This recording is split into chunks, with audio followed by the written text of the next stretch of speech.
Hi! So the student that I decided to choose for my final project is Emmylou Farah Louise Rich.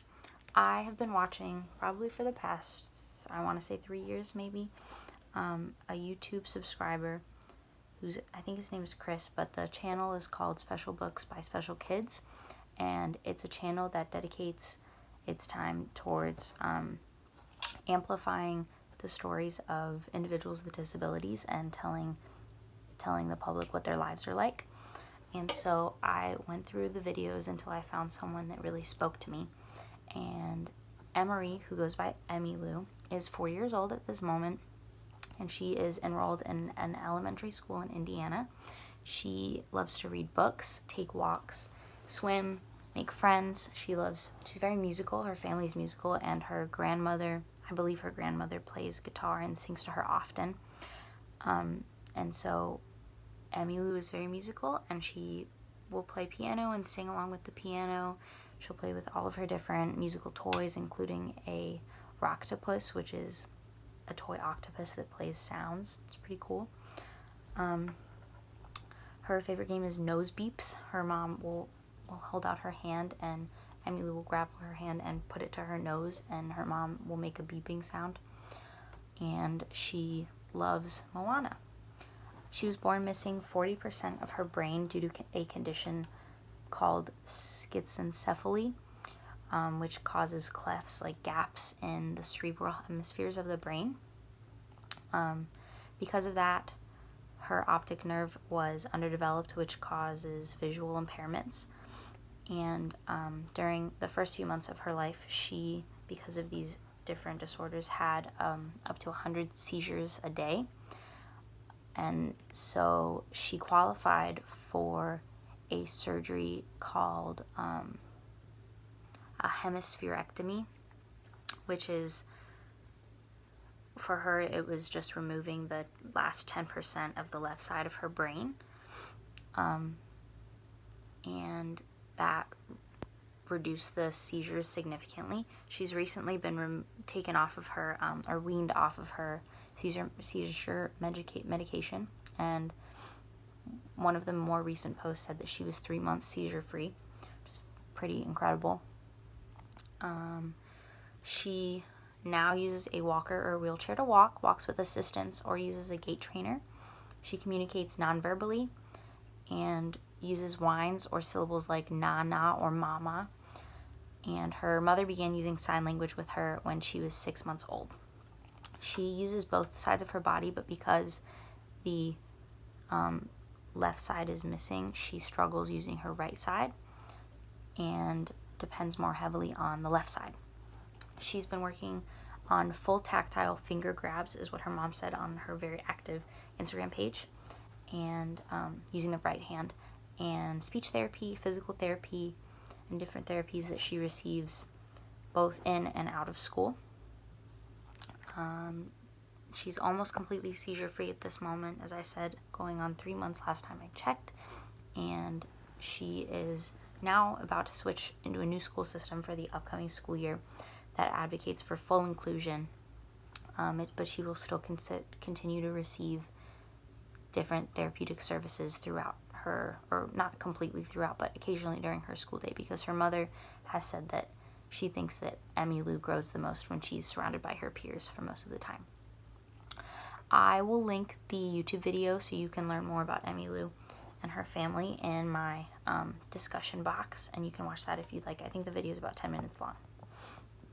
Okay, the domains that I chose to address for my project are communication and physical, because I felt like those were the domains that Emmylou struggles the most with, is using her body and communicating what she would like to communicate in an effective manner.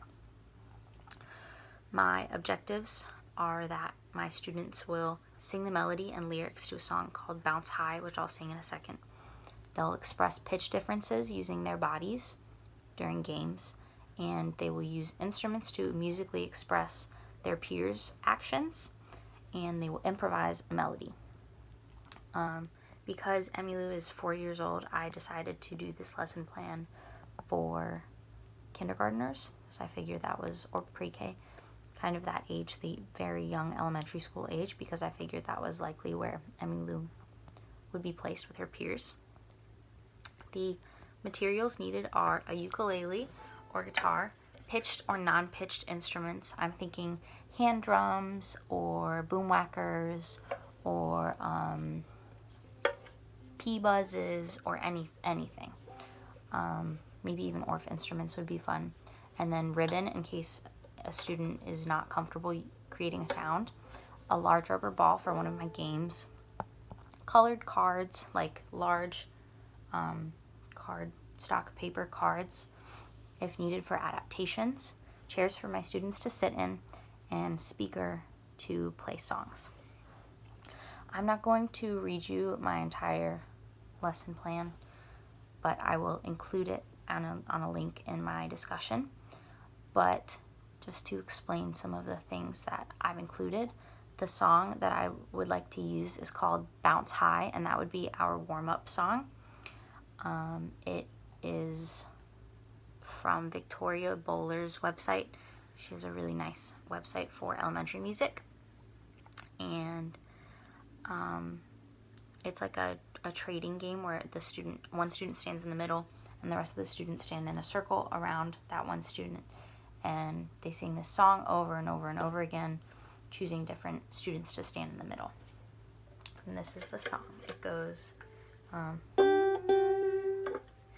bounce high, bounce low, bounce the ball to Shiloh. But I would like to adapt it so that it's rolling instead of bouncing, which is a suggestion that Victoria made. And that would just ensure that there's no running around the room and that the ball stays in the circle. And so that would sound like this. Roll high, roll low, roll the ball to Shiloh. And then you would just change the name Shiloh to whoever you were passing the ball to. For my adaptations, I decided that it would be best to use a larger rubber ball so that everyone could participate. I don't think that Emmylou would feel comfortable grabbing a small ball. And if it's a large ball, then she could use her feet while sitting in a chair to pass it to other people.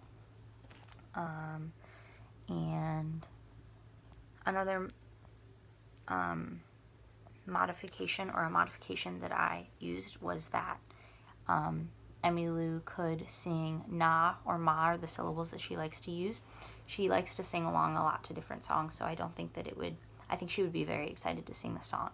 But if not, she could also clap or stomp her feet. But that way she's still participating and she's in the circle involved with her peers. The next game that I wanted to play is a pitch game where someone stands in front of an arc and uses a pitched instrument to change, either go up, down, or stay the same. And then students use their bodies to express what the pitch is doing.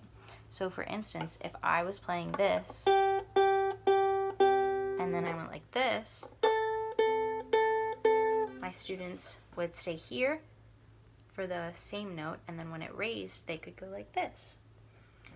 And that's another thing that I think Emmylou would really enjoy participating in, and it would also help her practice using both sides of her body and using her body movements to communicate what is happening. And then for a possible adaptation, I decided to use a color adaptation. So instead of moving, students could use different colored papers to express what the pitch is doing. For instance, using a large green piece of paper if the pitch moves up, or maybe a yellow piece of paper to hold up if the pitch stays stagnant, or red if it goes down. Students can also always choose to not improvise in front of the group, and they can also modify the way that they're using their body to express the changes in pitch. The last game that I wanted to play is a conducting game where students use their bodies to express different movements, and then the students, as the student group, uses their instruments to interpret whatever the conductor is doing. So if I stood in the middle and I went like this, that's going to have a whole bunch of different interpretations depending on how a student takes it. And so it incorporates more improvisation, and that way everyone can feel like they're participating by improvising in ways that make them feel comfortable. And then for adaptations for that, students can choose not to lead. They can just play a pitched, non-pitched, or instrument, or even use a ribbon or use their body movements to express what's happening. And then they can also use, this is true for the pitch game as well, they can use different sized instruments that are more appropriate for their levels of dexterity. I included a rubric assessment in my lesson plan, which I will again include, and it's based on like levels of participation. If the student does not change when the music is present, towards if they do everything like sing with the melody, they improvise, etc. And then I chose to do these different games because they're fun and they're engaging, for one, and Emmylou expresses in the videos that she loves singing along to different things, and these could all be singing things instead of using different instruments. Emmylou also plays along with the piano, so she could play a keyboard instrument, and they're games that are fun for everyone, and everyone can participate equally with these different modifications and adaptations.